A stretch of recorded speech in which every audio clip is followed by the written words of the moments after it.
Assalamualaikum warahmatullahi wabarakatuh. Selamat pagi teman-teman. Kita jumpa lagi ya di podcast pagi Titik Balik Perubahan. Pagi ini kita bersama Bang Dani. Sebelum kita awali podcast kita pagi ini, kita awali dengan doa bersama dulu ya, supaya apa yang kita dapat pagi ini bisa lebih bermanfaat. Berdoa, silakan.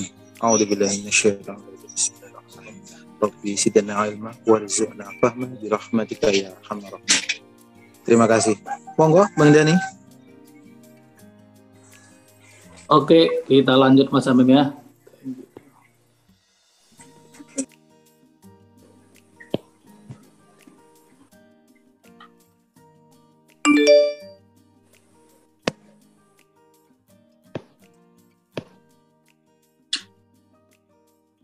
Ya, Assalamualaikum warahmatullahi wabarakatuh. Sahabat semuanya, salam sejahtera. Kalau pagi hari ini kita lanjut lagi ya, melanjuti yang minggu lalu, tapi mudah-mudahan hari ini ada insight baru gitu. Jadi perlu saya sampaikan juga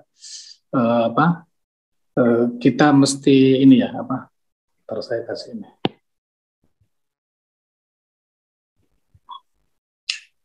Kita mesti bangun ini sering dikasih perhatian itu, dibangunin teman, niat ya, dibangun niat ini ketika mau belajar spiritual ya. Niat tidak hanya belajar spiritual ya, tapi apapun yang aktivitas kita dibangun niat yang itu mengantarkan kita, membawa kita ke qalbu kita, ke Allah itu sendiri, kan itu dia. Dan niat itu dibangun, yaitu mentransformasikan atau mengevolusi jiwa kita, mentransformasikan kesadaran kita itu menuju kesadaran tauhid gitu loh. Kalau kita mau belajar di kelas spiritual apapun itu ya, kelas spiritual yang kita ikuti kan itu ya. Jadi niatnya itu mentransformasi kesadaran ya menuju kesadaran tauhid. Nah, ini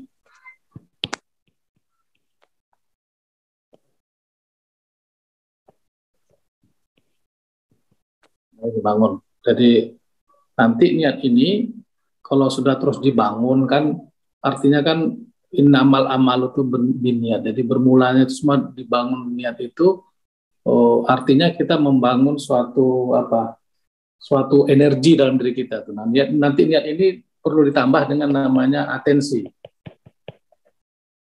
fokus ya, atau perhatian. Nah, jadi niat plus atensi nanti ini melahirkan namanya energi. Nah, ini yang mau saya sampaikan pagi ini. Ya, jadi niat plus atensi. Jadi dibangun niat ya, kalau bahasa awamnya dari sisi agama Islam itu niatnya lillahi ta'ala, baru plus atensinya itu, fokusnya itu ya dia hadir dalam arti ya dia semua indrawinya itu the moment present ya, ini moment present.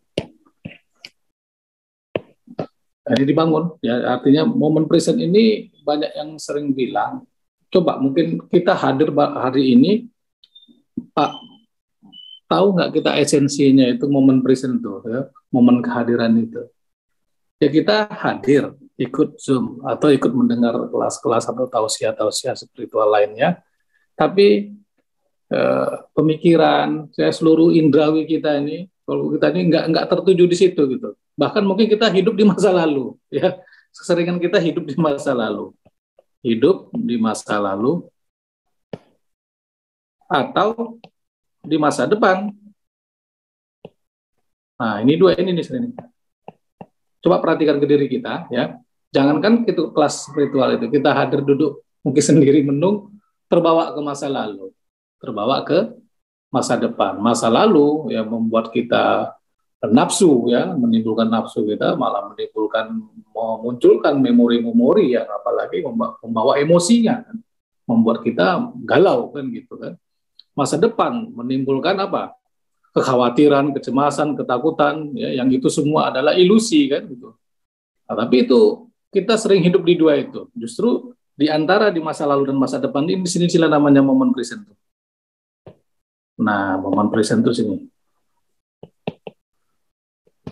Dia hadir saat ini. Nah, saat ini itu bukan dimaksudkan waktu yang Madein Jepang ya, bukan waktu Madein yang jam itu.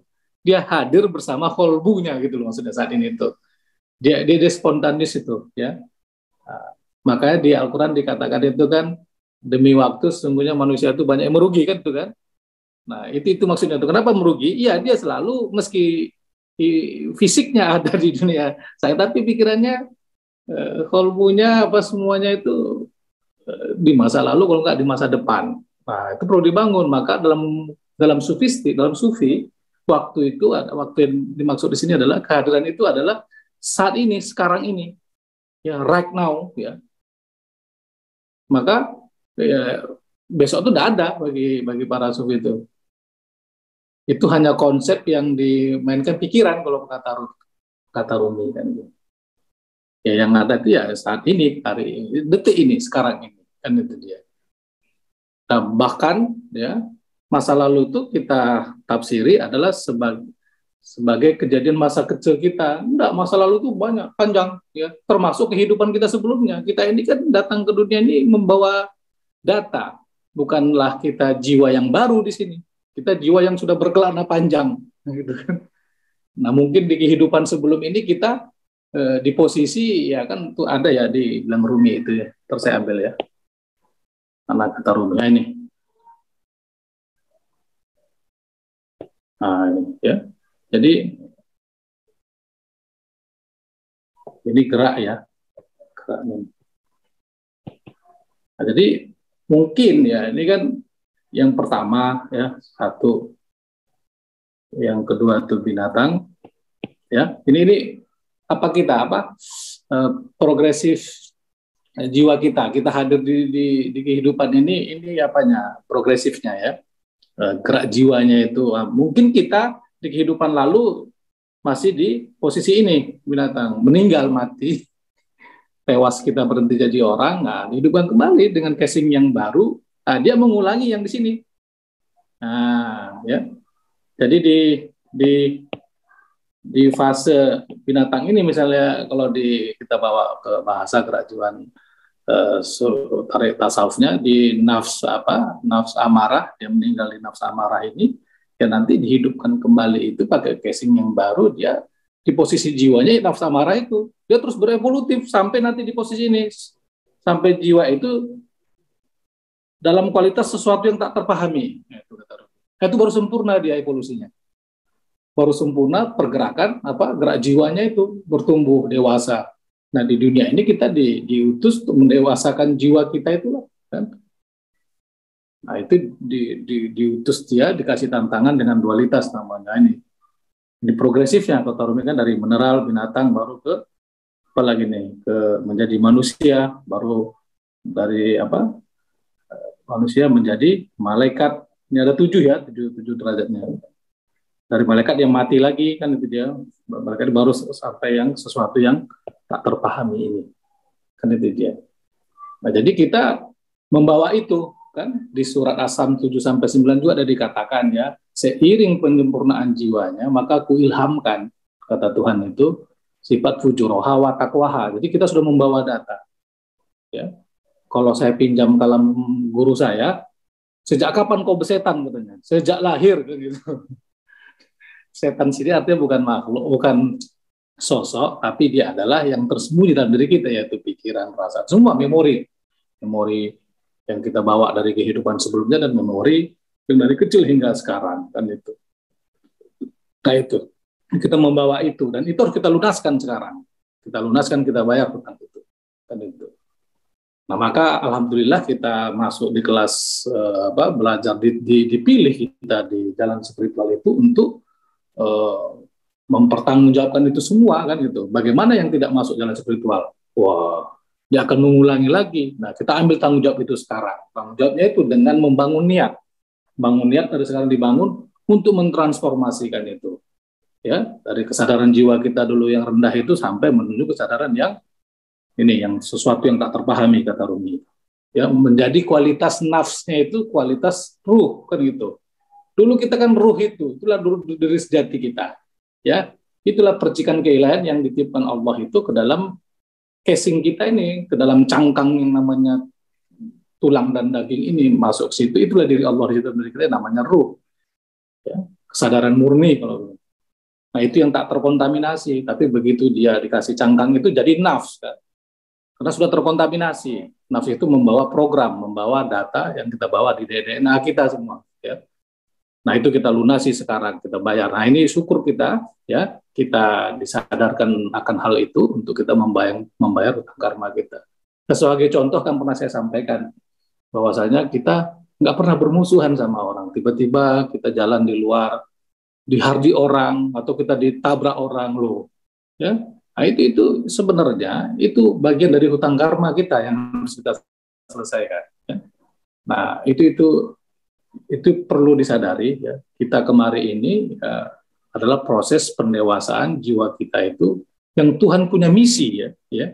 Maka disiapkan diri itu untuk biar Tuhan memakai untuk mengarahkan ke tujuannya. Kita ini masterpiece-nya, ya, grand design-nya Allah. Nah, kita bersyukur dari fase manusia. Bayangkan kalau di fase mineral, ya. Nah, terus ini udah berapa miliar, ya, berapa ribu tahun, berapa miliar tahun kita berevolusi. Kan itu dia. Jadi kembali saya katakan tadi di awal, dibangun itu sebagai bagian dari tanggung jawab spiritual kita, ya. Nah, kita juga melihat dulu orang tua kita belum begitu tumbuh di spiritualnya, dan kita ambil tanggung jawab. Ya, kita tanggung jawab, kita selesaikan itu semua kan ini sekarang ini. Yang mudah-mudahan kita ya sampai ke kualitas jiwa kita mendekati ruh itu, mendekati kesadaran murni itu. Nah, ini terus makanya ya kita itu dari lahir dari kecil itu, ya kan, kita belum bisa menerima kehidupan itu seutuhnya, kan itu dia. Ya, kenapa begitu, Bang? Ya, karena memang kita, ya, di samping kita tidak dijejali ilmu spiritual itu, juga kita orang tua kita kan belum banyak memahami, ya, jalan spiritual itu. Mayoritas, ya, bukan semuanya, ya. Kan itu dia. Nah, pada akhirnya kita diimplankan, ya, dipahamkan, dikasih pemahaman sama orang tua kita itu, ya, pemahaman yang dualitas gitu. Dualitas itu apa pemahamannya? Ya, dari kecil kita diajari oleh suatu pemikiran di luar diri kita, yaitu apa? Bukan hanya orang tua kita, juga lingkungan kita. Yang diajari apa itu? Untuk selalu menolak, ya, menolak seluruh kegelapan. Ya, kegelapan ini saya maksud kegelapan, saya hanya membahasakannya ini, ya. Kegelapan itu semua hal yang tidak kita senangi. Saya bilang aja kegelapan, ya. Kegelapan, ya, ini semua hal atau keadaan yang tidak disenangi. Ya, saya pakai satu kata aja, kegelapan. Jadi kita diajari dari orang tua kita dan lingkungan kita, sosial kita, ya, kita selalu menolak kegelapan itu. Ya, kan? Nah, kita menolak kegelapan itu atau hal-hal yang tidak kita suka. Ya. Coba direnung, dikontemplasi, bayangkan tuh, ya. Dari kecil loh, berapa itu sampai saat ini berapa tahun sih kita baru mengenal jalan spiritual, kan itu kan.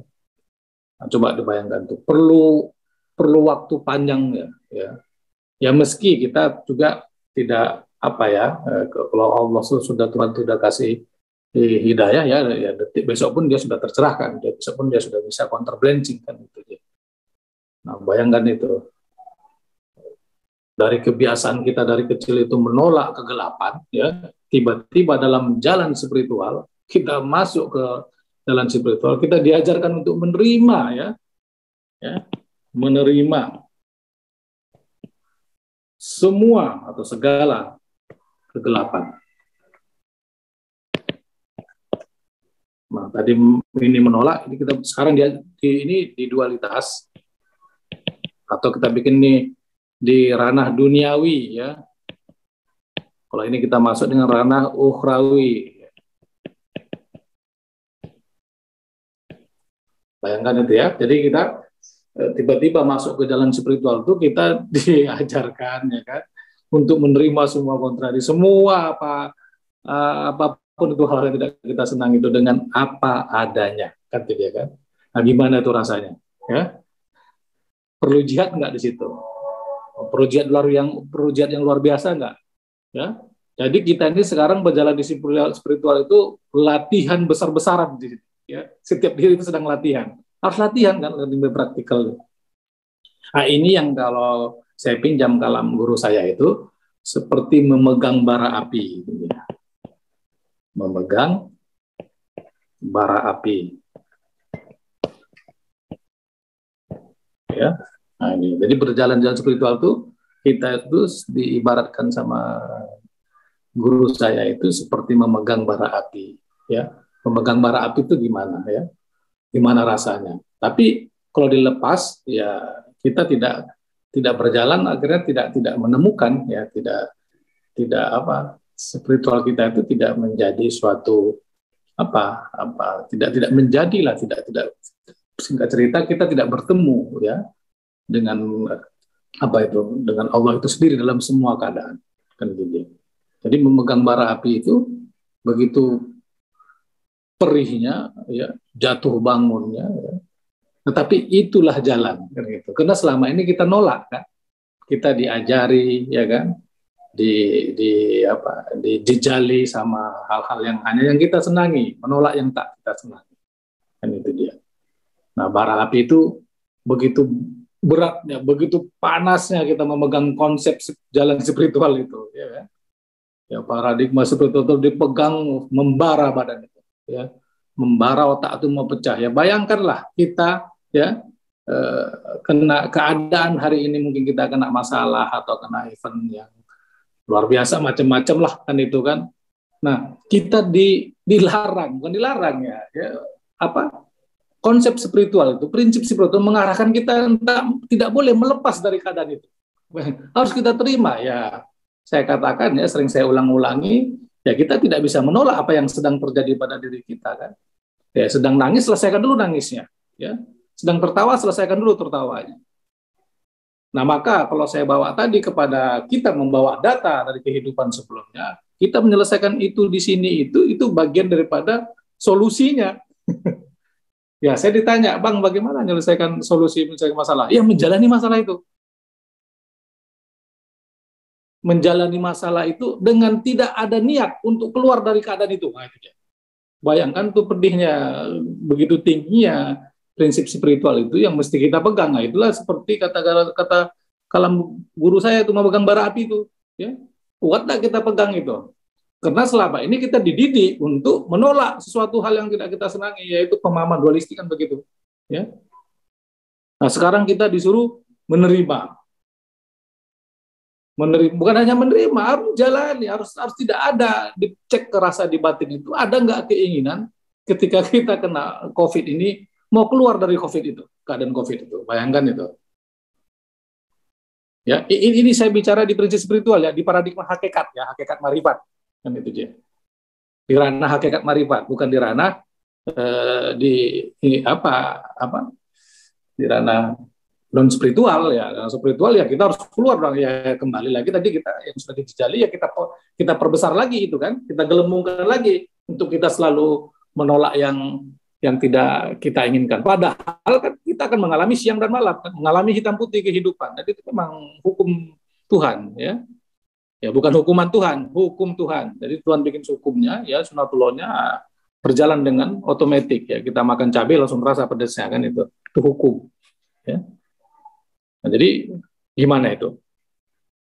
Nah, tadi kembali ke niat. Kalau kita putuskan niat saya, wah saya harus memegang di jalan spiritual ya, untuk saya bertransformasi ya, jangan sampai nanti seandainya kita meninggal ya, taruhlah ya kita meninggal di posisi jiwa kita, di gerak jiwa kita taruhlah sekarang di amarah di bawah mutmainnah. ya nanti kita akan nemplok lah, nemplok ke pohon, nemplok ke benda, ngantri dia, nunggu casing baru kayak gitu kan. Nanti mengulangi energi yang terakhir dia duduki. Ya, energi apa tuh? Nafsu amarah ya, dia duduk dia ulang lagi. Kan itu. Itulah neraka bagi si jiwa itu. Ya. Nah, itu kembali mau tak mau solusinya adalah kita harus kuat-kuat memegang bara api itu. Tapi jangan dilihat pula seperti spiritual itu seperti menderita saja. Enggak, kan kita akan mengalami siang malam. Nah, maka ada seorang guru mursyid sufi, dia bilang begini kan, karena masih kesibukan si muridnya menjalankan dunia, jadi si muridnya ini pengen bagaimana dia seperti gurunya, kayak gitu dia. Sudah jenuh dia mengalami duniawi itu. Ya dia lapor ke gurunya, ya guru macam mana nih, saya pengen bertahan, pengen hidup sebagaimana saya lihat guru seperti ini gitu. Apa kata gurunya? Kau jadi muridku, enggak aku apa? Kau tidak akan ku buat seperti sebagaimana aku, katanya. Ya, aku tak akan menjadikan dirimu itu seperti aku, katanya. Karena semua manusia itu unik kan. Si guru itu kan, guru sufi itu paham lah ya, semua jiwa itu unik kan. Nah, aku hanya membuatmu bisa terhubung dengan keilahianmu, katanya. Nah, apapun bajumu di dunia, katanya, itu baju itu simbol ya, kias saja. Baju itu adalah pekerjaan kita, apapun aktivitas kita, profesi kita, apa status sosial kita di dunia. Nah, silakan, katanya. Yang penting bersama Allah lah di situ. Ah, itu dia terakhir pesan si gurunya itu. Nah, yang penting bersama Allah lah kau situ. Nah, bersama Allah inilah yang yang juga kalau saya bawa ke ke kalam guru saya itu memegang bara api. Bersama Allah itu banyak juga kita belum belum telak memahaminya ya, belum tajam, belum terhunus lagi tuh. Kita lihat bersama Allah itu seperti keluar. Nah, di tasawuf bersama Allah itu lebih dijejali ke dalam. Bersama Allah itu di mana? Allah tadi sudah meniupkan dirinya itu adalah ruh dalam diri kita. Ya. Nah, maka di tarikat itu diajarkan di tasawuf itu untuk terhubung sama Allah itu lewat kolbunya, kan tuh. Saya nggak bilang hati ya, saya pakai bahasa terminologi yang tasawuf punya. Kolbu itu sesuatu ya di dalam batin kita ini, yang di situ tempat kita terhubung dengan dia. Situ kita membangun relasi, membangun koneksi kita kepada. Nah, itulah yang sering kita bahasakan setiap hari itu nurani, ya. Disitulah kita selalu hadir kan itu dia kan. Jadi keseharian kita seharusnya bisa kita aplikasikan, bisa kita kasih atensi ya. Tadi kembalikan niat sama atensi ya. Kita bawa, kita kasih perhatian penuh, fokus penuh kolbu kita. Kita dengar bahasanya, kan ada bahasa nurani itu. Itulah keseharian kita yang harus kita bangun. Itulah makna dalam tasawuf bersama Allah itu di situ. Ya. Nah, dia lebih bisa diaplikasikan. Ya, bahasa nurani kan sering hadir itu setiap saat. Cuman kita terbawa karena dari tadi saya bilang dari kecil terbawa dengan hidup dualitas, ya, dari hidup pemikiran eksternal kita. Ya, artinya kita nggak pernah memberi atensi ke situ, nggak ada perhatian kita. Ya banyak clue-cluenya dari bahasa nurani itu yang kita alami setiap hari. Ya saya sudah contohkan di kelas tasawuf ya. Nah, di sini pun di kelas yang lalu sudah saya contohkan. Ya bahasanya itu sering kita dengar. Jangan kemari kalau tempat kita mau mendatangi apa? Kita terbawa pikiran ke hal-hal negatif. Jangan lakukan itu. Nah, itu ada. Hidup setiap saat 24 jam. Ya. Nah maka saya di kelas tasawuf itu dan di sini ya ayo sama-sama kita mulai membangun men-checklist macam mana kita mengasih ruang untuk kita beri atensi kepada bahasa kolbu kita, kepada nurani kita. Maka diapakan jelas itu. Di kisahnya di kisahnya Ashabul Kahfi itu ya, kan itu dia.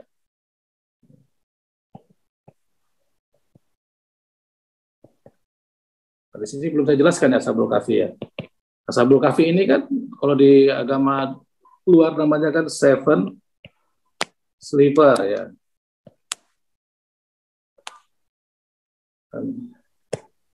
Nah, Ashabul Kahfi itu kan dia yang dirundung dia kena masalah, dia lari ke kolbunya, ke gua. Gua itu adalah simbolik daripada diri sejatinya, nuraninya, kolbunya. Kan itu. Jadi dia kena event, dia lari ke dalam. Ya. Dia kena hal-hal yang kegelapan yang saya sebutkan itu lari ke dalam. Lari ke dalam itu dia lihat sampai nuraninya itu membahasakan ke dia, memberi pesan apa. Kan itu dia, memberi makna apa dari itu semua. Dia tidak menolak, ya.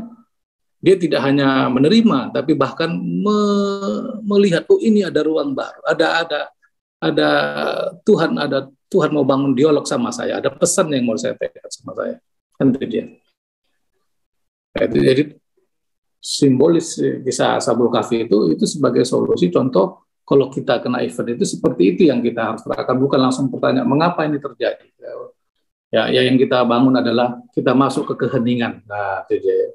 Masuk ke dalam diri kita, ke kolbu kita itu. Kan itu dia. Jadi kembali seven ini artinya kan tujuh lembah perjalanan jiwa itu, ya, 7 nafs, ya. Banyak 7 lapisan kesadaran kalau kita bilang itu. 7 layer jiwa bisa juga, kan itu dia. Ya, yang enak itu 7 gerak jiwa. Gerak jiwa itu artinya dia aktif setiap saat dalam diri kita, berganti-ganti, fluktuatif, kan itu dia. Nah, jadi kembali ya, kita kena keadaan yang tidak kita senangi hari ini, kegelapan yang kita jalankan, yang kita alami hari ini.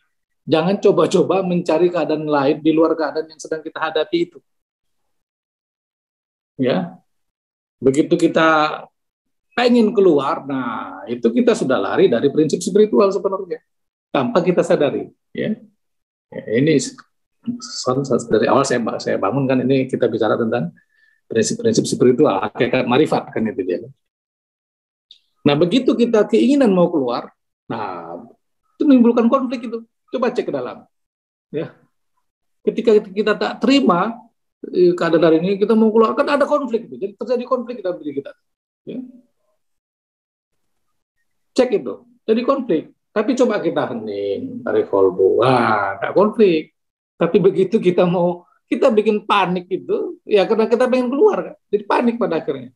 Maka panik itu menambah beban lagi, keadaan yang kita kegelapan hari itu menambah lagi beban itu. Maka itu sama dengan kita memberi energi lagi sama dia. Nah, ini jalan spiritual yang jarang kita sadari ya. Ya, kembali lagi karena kita sering hidup dengan apa yang seharusnya. Ini lagi apa yang seharusnya. Bukan apa adanya. Nah, itu deh.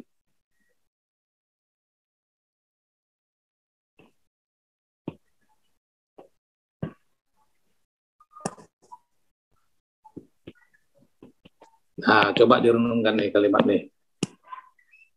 Nah, perhatikan ke diri kita begini nggak setiap hari? Kita pengen hidup sesuai dengan apa yang aku ingin, yang harusnya aku seperti ini loh, harusnya seperti ini. Ya dia nggak moment present, ya, nggak keadaannya saat ini. Ya, saat itulah hidup kita, itulah yang Tuhan sedang berkenalan mendefinisikan dirinya sama kita setiap detik itu, yaitu kita harus hadir di situ. Ya. Kita keseringan tadi itu saya bilang di awal, bukan hidup right now saat ini, tapi kita hidup masa lalu. Bahkan semenit yang lalu itu ke masa lalu. Ya, masa lalu jangan hanya diartikan itu. Semenit yang lalu masa lalu. Ya kemarin masa lalu. Ya. Bahkan masa depan, kekhawatiran kita macam mana nanti ya pandemi ini ya, ini macam mana nih, macam mana duit tak ada nih, beras itu tuh. Nah, jadi maka ada satu petua sufi itu, dia ngomong sama muridnya, ya sempurnakanlah hidupmu hari ini, maksimalkan. Jangan kau pikir esok, jangan kau pikir masa lalu, itu semua mainan pikiran dan mainan nafsumu adanya. Saat ini maksimalkan. Kalaupun toh ada pemikiran orang tentang masa depan, nah silakan saja datang, karena kau sudah memaksimalkan hari ini dengan sempurna. Kau siap untuk menerima apapun itu, silakan, karena kau sudah sempurnakan hari ini. Nah, kita begitu bangunnya seharusnya.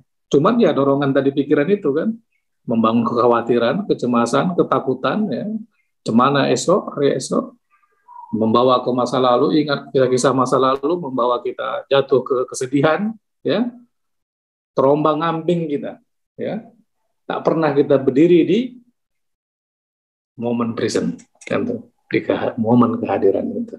Nah, ini kita bangunlah hari ini dengan kita selalu belajar mentransformasikan kesadaran kita menuju kesadaran tauhid. Kesadaran tauhid itu ujungnya yang momen present itu juga mindfulness, kan itu dia. Nah, jadi dengan begitu ketika kita ingin keluar dari keadaan kita itu artinya apa? Kegalauan langsung hadir, ya. Ya, karena kita mencari sebenarnya sesuatu yang tidak ada sebetulnya, sesuatu yang ilusi itu yang kita cari, maka jadi konflik dia, kan tidak. Nah, itu artinya kita jelas-jelas ya menolak keadaan yang kita alami itu. Tapi kita tidak merasa sadar di situ, ya. Kita bukan merasa tidak menyadarinya, ya, kita anggap itu fine, ya, aku harus keluar, gitu kan. Kita anggap itu fine, tapi itulah memang sudah melekatnya kita kepada sesuatu yang baik, kan itu artinya kita anti kepada yang tak baik, ya. Padahal baik tak baik kita jalani kedua-duanya, dan itu harus kita bahkan bukan jalani lagi, ya, kita harus ya bahasa umumnya lampaui, ya. Kalau saya pakai bahasa saya, ya ambil kedua, tinggalkan kedua yang baik, ya, dan yang buruk itu, dan itu yang kuambil adalah kehadiranmu di yang baik dan yang buruk. Nah, itu dia. Nah, itu yang penting di hidup. Nah, maka konflik itu, ya, yang sebenarnya kita konflik itu tidak kita sadari sebenarnya kita yang bangun sendiri gitu loh. Itu cara gitu. Kita anggap konflik itu adalah sesuatu, bisa jadi ya yang hukuman Tuhan, bisa jadi ya gara-gara orang lain. Ini konflik itu kita bangun sendiri dengan kita tidak bisa memahami hukum sunatullah Tuhan itu. Yang bersama kesulitan ada kemudahan, kan terus itu kan hukumnya kan 2 kali dibilang di surat Al-Nasr, ya, kan itu. Nah, itu artinya itu siklus sunatullah itu seperti itu. Artinya kita harus membangun tadi itu niat itu kan nanti pada akhirnya plus tadi atensi pada akhirnya menimbulkan energi, ya, kekuatan. Energi itu apa? Kan kemampuan kita untuk melakukan sesuatu usaha itu sendiri, kan itu. Nah, itu enggak kita sadari. Nah, tapi ya itulah konflik itu sering kita bangun dalam diri kita. Tapi ya itulah ya, salah satu strategi dan ulahnya pikiran. Ya, cara kerja pikiran seperti itu. Nah, maka kita kenali dia, kan itu kan.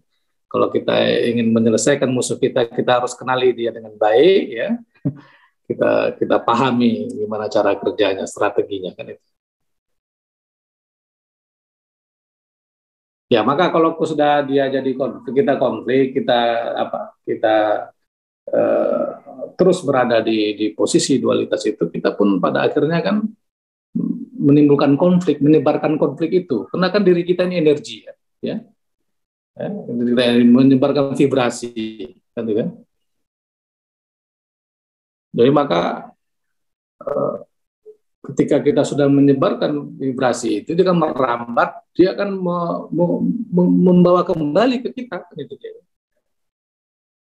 Ya, contoh ketika kita sudah ya, kalau saya bawa bahasa sofistiknya, ya, kita berada di nafsu yang rendah, ya, jiwa amarah, nafs amarah itu. Ya, itu kalau jiwa nafsu itu kan dalam sofistik itu diibaratkan seperti anjing, ya, hiasnya simbolnya anjing. Jadi anjing itu dalam diri kita itu kalau kita lengah, dia setiap saat itu mengintai. Kita lengah, dia akan gap digigitnya kita. Nah, kalau kita sudah digigitnya, kita akan menggigit orang lain. Nah, itu menyebarkan energi itu sama dengan menggigit orang lain, ya. Nah, kalau sudah menggigit orang lain, ya kita akan banyak menimbulkan, ya, tadi itu konflik-konflik besar, pada akhirnya permusuhan yang kita bangun terus, kan, gitu kan. Nah, jadi maka di Islam itu, bukan Islam ya, semua agama saya kira itu semua mengajarkan namanya berserah diri, kan. Nah, Islam itu kan artinya berserah diri. Berserah diri itu bukan dia bukan dia kalah, bukan. Kadang kadang diartikan berserah itu atau kan bahasanya kan pasrah. Nah, pasrah ini juga udah banyak dipijak-pijak juga, bahasa salah artikan pasrah itu seolah tak berdaya, maksudnya itu pasrah itu kan dibawa ke arti yang rendah, padahal pasrah itu tinggi kan, berserah diri yang ya kalau kita pakai itu letinggo kan gitu, artinya dia memahami ini hukum Tuhan ini, lalu dia menunjukkan sikap jiwanya bahwa memang tanpa pertolongan Allah itu dia tidak bisa, kemampuan jiwanya itu untuk menghadapi dualitas itu. Jadi dia mengharapkan Tuhan itu kekuatan Tuhan itu kan itu. Dengan kesadaran Tuhan itulah dia menghadapi hukum Tuhan itu sendiri kan itu. Nah, bukan pasrah yang selama ini kita maknai secara awam, bahwa pasrah itu setelah kita mengalami kepahitan hidup baru kita berserah diri. Ya itu kan bukan seperti itu. Itu sudah dipijak kali itu, diinjak-injak arti pasrah itu. Pasrah itu justru dia kembali kolbu tadi, keheningan tadi itu. Kan itu pada simpelnya seperti itu. Bukan dia setelah mengalami kepahitan, kegelapan hidup, ya udah pasrah, bukan begitu, tak berdaya namanya. Jadi berserah diri itu aktif dia. Dia hadir di keheningan, di kolbunya, dia melihat di situ Tuhan berdialog dengan dia. Kan itu dia. Itu namanya berserah diri. Hening dia di situ, sunyi di tengah keramaian, kan pernah saya sampaikan itu, menyepi dia di situ. Ya kita harus sering menyepi lah. Kan itu dia. Nah, jadi berserah diri ini poin puncak sebenarnya kan. Maka kita meninggal pun, mati pun harus dalam keadaan muslim kan, muslim itu berserah diri itu. Keadaan itu, kalau nggak nanti kita masih di keadaan posisi jiwa kita yang tadi masih perjalanan evolusi kan itu dia. Ya terkait dengan dengan materi yang lalu ini kan perjalanan kan ya, Isra Mi'raj ya, kan? Isra itu ya, Isra diperjalankan, saya lupa, bukan perjalanan, diperjalankan. Kan diperjalankan Tuhan kita. Tuhan punya misi, punya tujuan untuk setiap diri kita di dunia ini. Diperjalankan dari mana? Dari Masjidil Haram ke Masjidil Aqsa, kan itu kalimatnya. Masjidil Haram itu tempat yang suci. Itu artinya bukan melihat sebagai sebuah tempat yang suci itu di mana? Di alam ruh, di alam rahim, itu maksudnya. Ya, baru ke Masjidil Aqsa. Masjidil Aqsa itu mana? Tempat yang jauh yang tak terbatas, ya, ke dalam diri kita, ke kolbu kita, tak terbatas itu, sampai evolusi kita, sampai nanti jiwa kita menemukan sampai kualitas jiwa kita dalam kualitas nafs kamilah itu, sejenis dengan ruh itu sendiri, gitu kan. Nah itu namanya perjalanan Masjidil Aqsa itu di situ, dari alam rahim. Nah kalau kita menyadari ini, ya diperjalankan Tuhan, diperjalankan itu. Kan Tuhan yang memiliki kita, diperjalankan. Kalau kita sadar itu adalah perjalanan awal Mi'raj, bukan tempat yang di luar diri, enggak, dalam diri semua. Tempat yang suci di mana? Kan dalam rahim, dalam itu. Ada yang suci di semesta ini kan? Enggak ada. Semua kotor, diri kita aja banyak ininya, ya kayak gitu, banyak kotorannya. Nah, di alam itulah. Tadi dia mengalami non-dual, ya kan roh itu kan di alam itu kan dia tak ada dualitas kan. Dia mengalami singularitas itu. Tiba-tiba dia dimasukkan ke alam Isra, kan perjalanan di dunia ini dengan dualitas untuk pendewasaan jiwanya, kan itu dia. Nanti kembali lagi, kan itu dia. Ya kalau dia bisa terus sampai memapaki evolusi jiwanya sampai dia di nafs kamilah tadi. Baru makanya ketika di posisi itu maka sejenis menarik sejenis, kan itu. Sejenis menarik sejenis, kan itu. Ya, kalau di bawah Hawkins kayak gini tuh ya. Saya kembangkan ya, Hawkins itu ini kan rumusnya kan apa? Rumus nonlinear tuh. ABC kan ini kan. Nah, ini kan harus ini ini saya riset saya lah begitu kan. Nah, jadi ini kan feel ya. Kemudian menarik. Nah, ini diri kan konteks. Ini ada elosinya ya. Nah, jadi saya pelan-pelan ya. Jadi diri ya, ini saya nih. Diri ya, yang sesuai elosinya ya, diri ini sesuai elosinya akan menarik ini. Ya, menarik, medan penarik ini. Baru nanti aktual dia kemari. Ya. Misalnya di sini dirinya, pelan-pelan ini penting ya. Misalnya di sini dia, keadaan dirinya nafs amarah, nafs amarah ya. Nah, dia akan menarik nanti ya. Karena ini sejenis ya, nafs amarah ini sejenis apa? Dia akan tarik sejenis yang di sini yang sesuai dengan ini ya. Artinya yang ABC ini, yang medan penarik ini menarik ini. Menarik nafs amarah itu baru aktual kemarin. Jadi sejenis menarik sejenis. Nah, ini dari pengembangan saya. Oh, itu dia. Ini kan kalau di Islam, ini kan fujuroha waktawaha, kan itu dia kan. Dan pada hari itu kan sudah kita memori kita sudah kita bawa ya. Memori baik buruk itu dari kehidupan sebelumnya, bahkan dari kecil sekarang sampai umur sekarang, kan itu dia. Nah, diri kita yang berada di LOC ini kan ditarik sini, sejenis. Ya, medan penarik ini akan menarik yang sejenis dengan dia. Ya. Ini kan energi juga ini kan energi ya. Ini pun energi, kan energi semua nih. Jadi energi sejenis itu tariknya, sejenis menarik sejenis. Nah, baru aktual. Misalnya tadi nafsu amarah, ya aktualnya nafsu amarah. Sini amarah yang kontennya ini. Nah, kalau kita marahin orang, ya kita akan ditarik dengan medan penarik lemah yang di field ini, ya kita akan ambil itu, ya kita akan hadir di situ membawa itu dan kita akan aktualkan, ya. Nah, tapi kalau nafsu amarah itu kita kita evolusikan, kita terus naikkan ke tinggi, ya kita ketika orang marahin kita respon dengan nafs minimal mulhama atau mutmainah, ya kita akan kita akan menghasilkan yang mutmainah, yang tidak sesuai yang sesuai dengan keadaan respon jiwa kita itu, kan itu dia.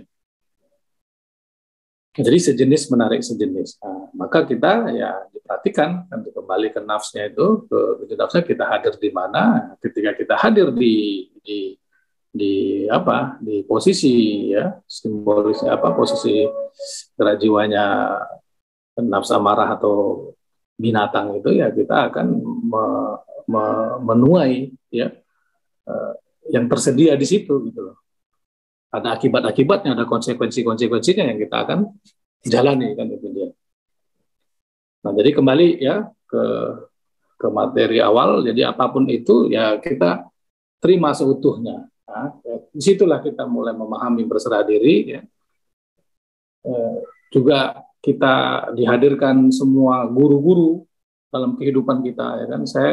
Saya menyebut yang hadir sama saya itu semua guru, ya tidak hanya sosok guru secara sosok manusia, tapi semuanya, ya semuanya. Bahkan sahabat-sahabat di sini yang di Zoom ini guru saya, ya. Apalagi event, ya saya sudah berulang kali bilang ya kita belajar di hal yang tidak kita senangi. Anak istri itu guru semua, ya. Event itu guru, musuh itu guru, ya. Untuk kita bertumbuh, kan itu dia. Kenapa kita bisa bilang begitu? Kenapa saya bisa bilang begitu? Ya karena saya melihat itu sebagai sebuah pasangan saja. Ya, dualitas itu kan pasangan. Nah, kita bikin penderita kan karena kita pisahkan. Kita bikin itu berlawanan. Siang malam berlawanan, ya. Hitam putih berlawanan. Enggak, dibikin itu sebagai dirubah paradigmanya. Itu pasangan. Seperti merut baut, makin kuat kan kalau dipasangkan. Nah, itu pasangan itu, satu kesatuan. Itu dia. Nah, kalau kita bawa ke istri kita, ya ke rumah yang keluarga, kita lihat istri kita itu sebagai sebuah tidak kita anggap kita buat itu sebagai sebuah konsep berpasangan, ya kita nanti pada akhirnya apa itu, ya kita melihat kelebihannya saja, ya. Oh, istriku mungkin cantik segala macam, lihat kelebihannya. Oh, ketika ngelihat kekurangannya langsung konflik. Langsung konflik, ya. Ya, dengan diri sendiri konfliknya, bukan dengan dia. Ya. Dengan diri sendiri, ya. Kita sih terima kelebihannya, dia cantik, dia ganteng gitu kan. Begitu dinampakkan Tuhan kok sedikit langsung, ya. Langsung lihat tuh tetangga lebih hijau kan gitu. Langsung konflik itu. Nah, jadi kalau lihat itu sebagai sebuah pasangan, nah itu dia. Maka semua, jadi pada ketika kita pegang konsep pasangan, semua jadi guru. Guru. Ya guru itu kan gu itu apa itu? Dari kan dari bahasa Vedanta, Sanskerta ya. Gu itu artinya kegelapan, gelap, ru itu cahaya kan itu ya. Jadi sesuatu yang bisa mentransformasi kita dari kegelapan menuju cahaya ya guru namanya. Ya dalam tarikat makanya penting banget itu guru sufi apa guru mursyid kan itu dia. Baru nanti sang guru itu ngajarin semua itu. Murid-muridnya banyak itu jadi apanya semua itu dari pembelajarannya semua. Pembelajaran untuk murid-murid yang lain kan. Bahkan kalau kita bawa ke sekolah akademisi, sekolah, sebenarnya yang guru itu yang mana? Guru ke apa siswa? Ini bawa sekolah akademisi ya, tidak di spiritual. Nah, kita terbalik, mungkin kita yang mungkin ada yang status ininya jabatannya guru di sini ya. Saya guru, mungkin PNS ya. Mana sebenarnya coba cek ke dalam. Siapa yang guru? Dirimu kah atau murid? Muridmu itu. Enggak, yang guru itu murid itu. Kita belajar sabar dari dia, belajar apa lagi tuh? Banyak kita belajar dari si murid itu. Berarti yang guru itu dia. Ya, coba perhatikan tuh. Pernah nggak kita kasih cara pandang begitu? Oh iya, belajar sabar, belajar ini. Wah, banyak dari mereka. Ya. Belajar ikhlas apa semua belajar lah dari si murid itu. Ya. Dengan bandelnya itu, dengan rewelnya itu, ya kan? Jadi si guru itu belajar dia dari muridnya. Jadi sebenarnya siapa yang guru? Ya si murid itu sebenarnya. Ya, dari sisi akademisi ya. Ya, jadi itu ya. Jadi apa poin besar yang mau saya sampaikan hari ini yaitu tadi kita harus membangun terus niat dan atensi kita ya. Itu sebagai untuk membangun energi. Pada akhirnya nanti kita itu yang mengokohkan kita untuk selalu membangun apa diri kita itu kuat di jalan spiritual. Karena kita sudah membangun niat tadi itu. Niatnya apa? Mentransformasi ya kesadaran rendah kita menuju kesadaran tauhid. Kesadaran tauhid itu artinya ya dia itu apa? Tauhid itu ya.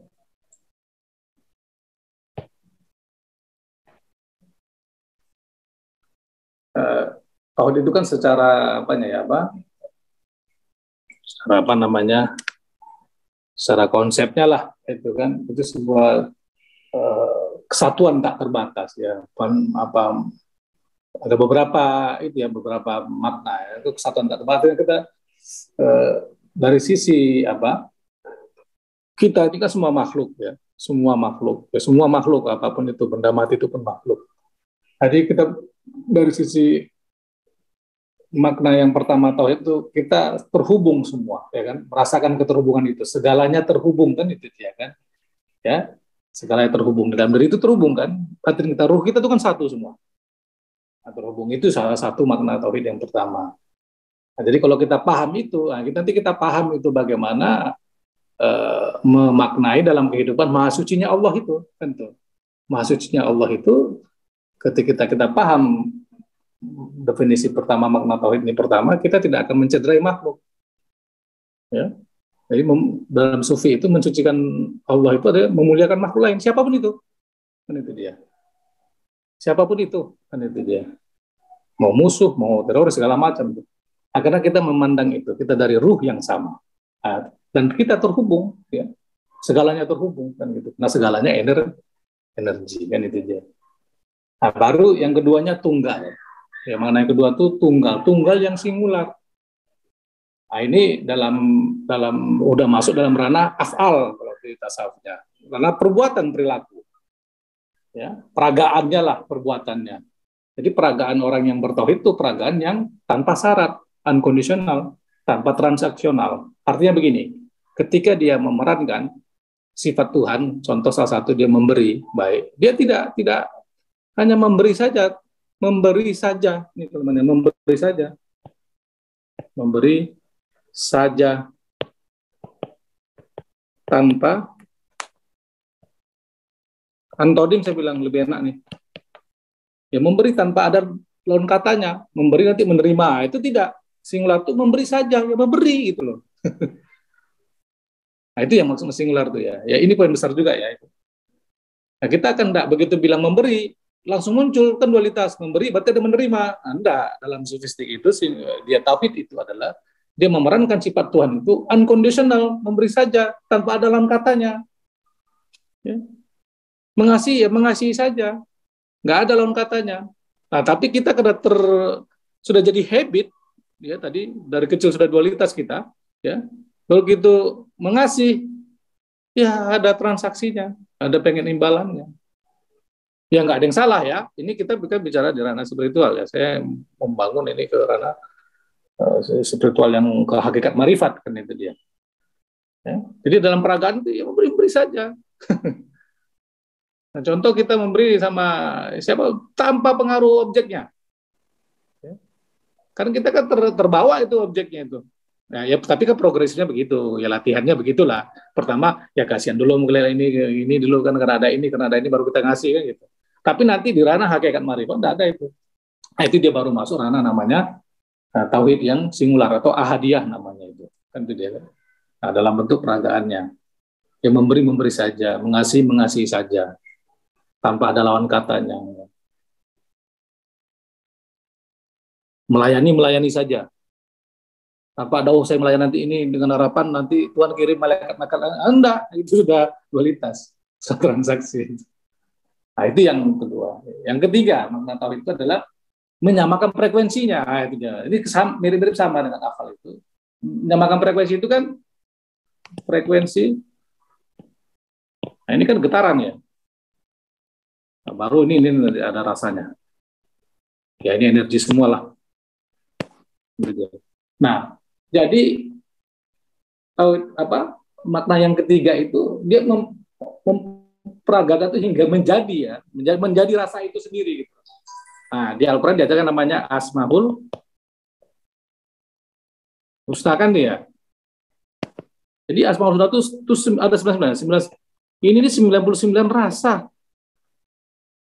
Sebenarnya Allah tuh tak terhingga rasanya, kayak gitu dia hadir dengan rasa yang tak terhingga kan.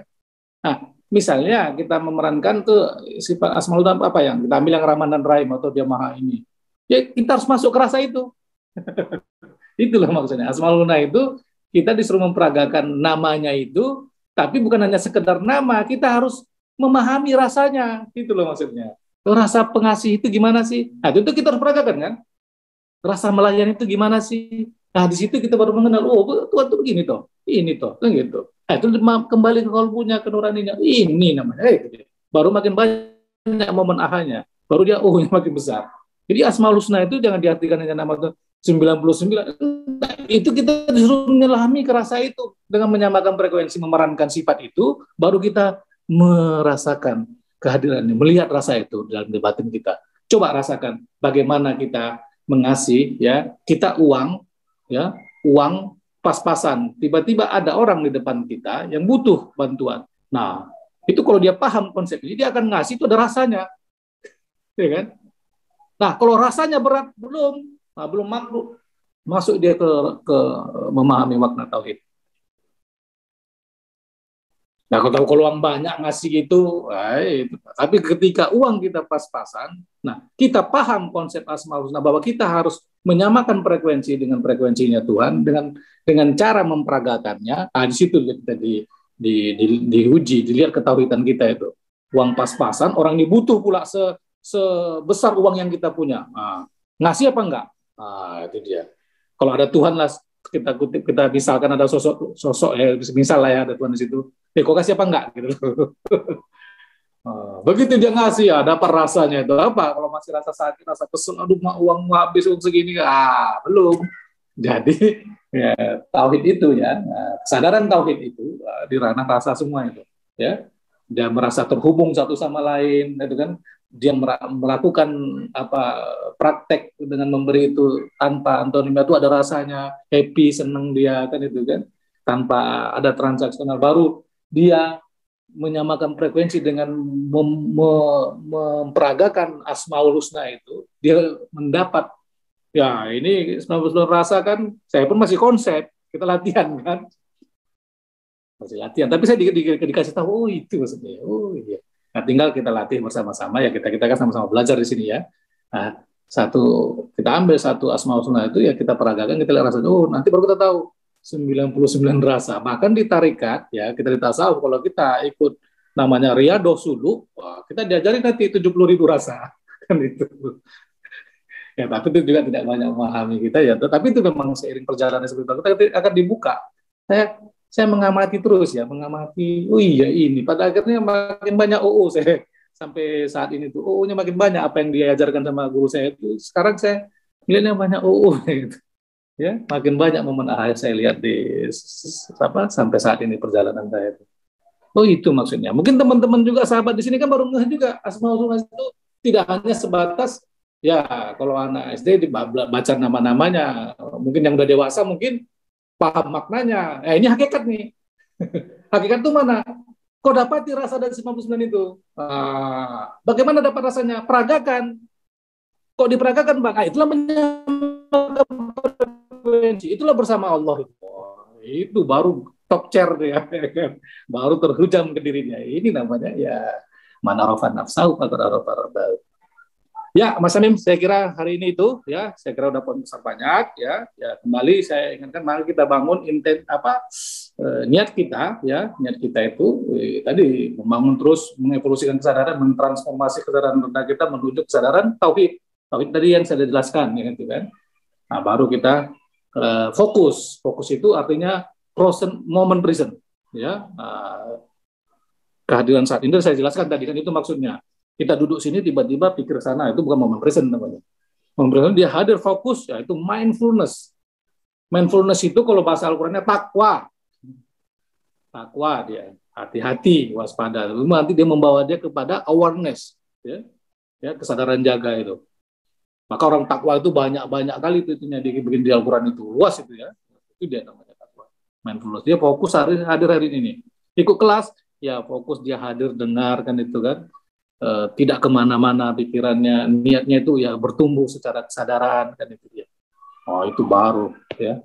Nah itu ya. Oke ya sahabat semuanya silakan ya kalau ada yang mau nanggapi mau apa. Silakan teman-teman. Mungkin ada yang mau ditanyakan bisa raise hand. Nanti saya bukakan. Cuma 2 orang ya. Chat. Iya 2 orang aja. Maaf. Monggo teman-teman. Ya. Nggih. Cuma deket aja nih.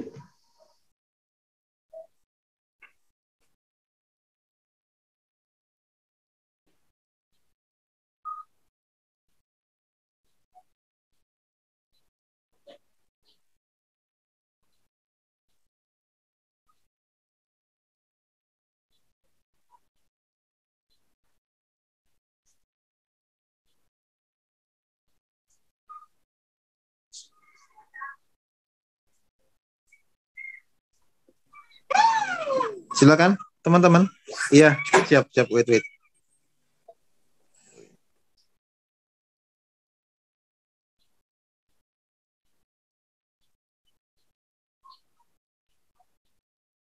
Silakan dibuka mic-nya Kak Weni.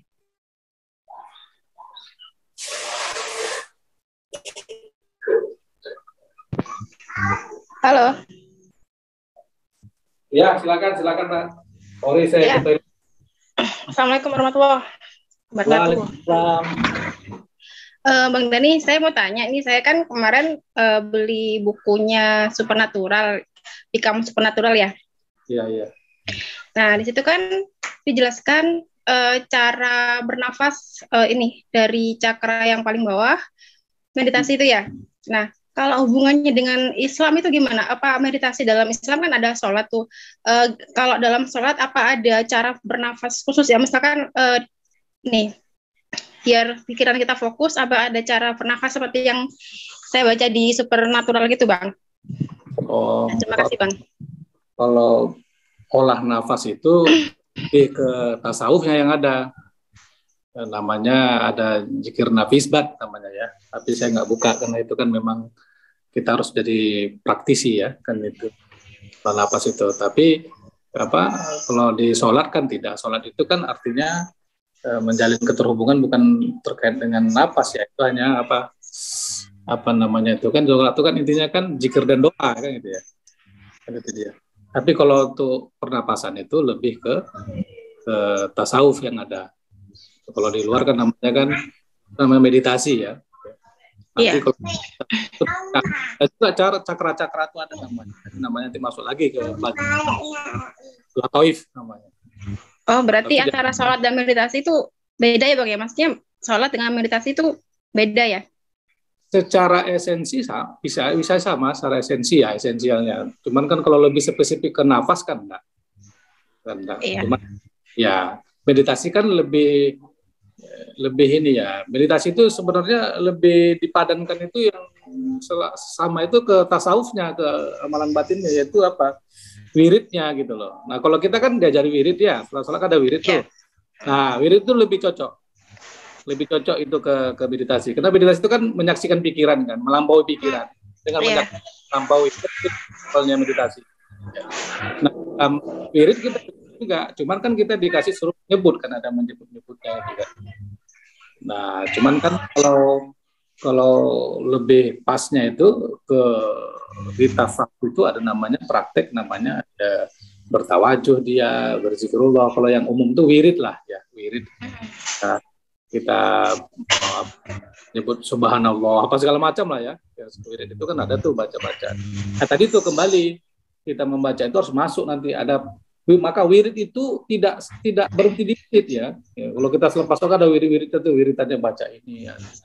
Tidak berhenti itu harus ada peragaannya satu paket. Nah itu tadi kembali ke Asmaul Husna tadi itu ya, misalnya kita wirid itu baca apa, subhanallah maha suci, ada peragaannya ya begitu lihat anak bini jangan marah-marah gitu kan ya suami ya, itu ngeliat semua adalah tampilan kehadiran dia kan, itu dia. Jadi orang banyak berhenti selepas sholat, berhenti dia nggak diperagakan, enggak satu paket, nggak bisa itu. Nanti kalau berhenti itu kita akan terjadi nanti dorongan ego, rajin dia sholat ya kan, dia hanya berhenti di sholat 5 menitnya itu 5 waktu itu berhenti di situ. Nanti itu dorongan ego apa?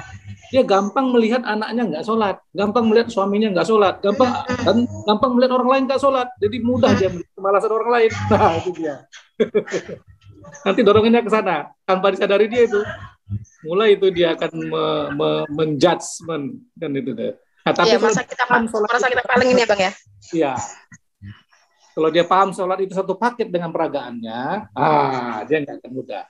Karena sholat itu begitu kita sholat kan Allahu Akbar kan, Engkau maha besar. Itu kan harus diperagakan itu. Baru kita baca Bismillahirrahmanirrahim atas nama Allah yang maha pengasih penyayang. Kalau kita peragakan itu satu ayat aja kita peragakan pengasih penyayang, udah jadi itu. Kita ada peragakan itu kan.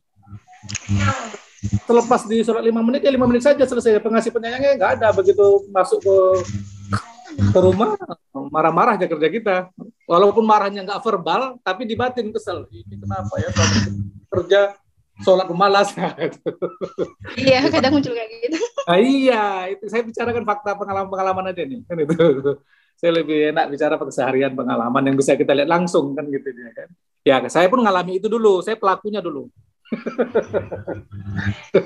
Saya pelakunya itu Pak ini ya, itu dilatih aja wiridnya gitu, nanti meditasinya sama lah, itu udah wirid itu meditasi juga kan. Yang penting paham kita esensinya, meditasi itu menyaksikan pikiran, melampaui pikiran kan, itu dia. Wirid juga sama kan. Nah cuman tambahannya kita menyebut, kalau meditasi kan nggak menyebut, dia hening saja kan. Menyaksikan pikiran aja Bang ya, nggak pakai lafaz zikir ya Bang ya. Iya, itu nanti kalau nafas itu kan kita harus belajar lagi kan, masuk ke dalam lagi, mungkin masuk ke tarikatnya kan, ada diajarin olah nafas namanya, itu masuk ke tarikat namanya, masuk ke tasawuf. Kalau di syari nggak ada diajarin olah nafas itu, mungkin belajar ke meditasi diajarin ke banyak lah, ke ajaran-ajaran meditasi itu diajarin olah nafas. Iya makanya saya cari yang versi Islamnya Bang. Kalau di meditasi kan lebih ke universal. Ya itu tadi itu masuk ke ininya, ke tasawufnya. Yang diajarin olah nafas itu di Islam itu di bidang ilmu namanya tasawuf. Tasawuf tuh ada metodologi namanya tarikat kan itu. Nah, di tarikat itulah baru diajarin namanya olah nafas. Baik, ditunggu ilmunya Bang. Iya. Silakan. Iya. Karena Mbak Ba ini di mana daerahnya?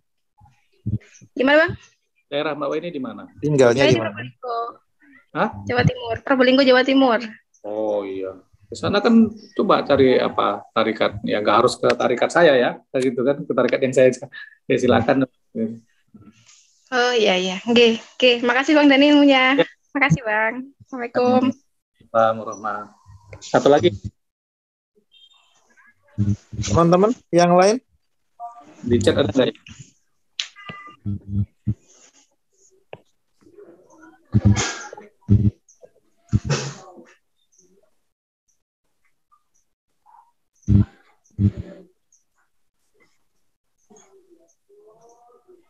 Om Muhajir, monggo.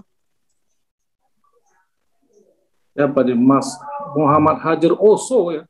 Oh, fansnya Oso kali ini. Meneteskan. Ya, ada lagi lain? Kalau nggak ada, kita sudahi Mas Samim, gimana? Om Muhajir sudah... ada yang mau ditanyakan mungkin? Ya. Oke. Assalamualaikum. Waalaikumsalam Mas. Oh, salam kenal Pak Dani. Muhajir. Apa? Saya kenal juga. Terima kasih. Oke. Tanyain apa ya? Tadi udah menyebut sekali yang diutarakan Pak Dani. Terima kasih. Nyampe tebus ke hati. Apa yang diutarakan sama persis yang saya jalani selama ini. Kalau bisa saya mau ikut ke grup ini aja lah. Grup tasawufnya bisa Pak Dani saya ikut. Oh bisa nanti malam Sabtu ada kelas saya. Oh nggih. Cuma itu aja, salam kenal kali Pak Dani, udah bisa akses. Ya. Makasih banyak ilmunya Pak Dani. Iya. Terima kasih kita sama Allah Ta'ala ya. Kalau pertanyaan nggak ada, sementara nggak ada. Ya. Sudah di atas air mata jawaban itu. Udah terjawab semua sih. Nggih, makasih Pak Dani nggih, suwun. Ini ada dari Bang Teguh ini, boleh Bang Dani? Apa itu Mas? Saya buka mic-nya. Ya, terakhir ini ya. Nggih. Monggo Bang Teguh. Dibuka mic-nya. Ini Bang, saya cuma mau ini dalam penerimaan hitam putih baik guru kan tidak ada yang ditolak. Dalam keseharian saya kan ya terus terang kan secara formalitasnya kan sopir. Ini kan sering terjadi hal-hal yang untuk secara pikir saya itu negatif. Tapi dalam pikiran itu negatif, kayak ibaratnya saya curi jual solar atau kan negatif. Iya. Ya, tapi kan dengan pemahaman negatif positif harus kita terima itu sehubungan dengan peragaan ini gimana, Bang? Maksudnya ada saatnya harus secara pikiran harus dilakukan karena ada satu geng, satu grup teman. Nanti kelihatan kalau saat yang satu tidak mengikuti. Ada satu contohnya gitu Bang. Maksudnya satu contoh ininya begitu, logikanya begitu. Mohon ininya Bang. Makasih. Pak Teguh waktu nulis solar itu apa rasanya? Ya kalau rasa memang tidak nyaman. Kan belajar seperti tasawuf itu lebih kerasa. Rasa gak nyaman tuh gimana? Mau diulangi lagi? Oke, ya siap Bang. Oke siap Bang. Makasih. Ya kalau tasawuf itu dia masuk ke dalam dia. Oke ya. Oke Mas Kamim, makasih. Ya. Ini paling singkat nih Bang. Siap. Oke. Terima kasih Bang Dani. Kita berjumpa di pekan depan insyaallah ya. Teman-teman yang mau ikut kelasnya Bang Dani boleh banget ya. Bisa jawabin langsung Bang Dani, nanti nomornya kalau belum tahu bisa tanya di grup. Terima kasih untuk teman-teman yang sudah membersamai, kita bertemu pekan depan.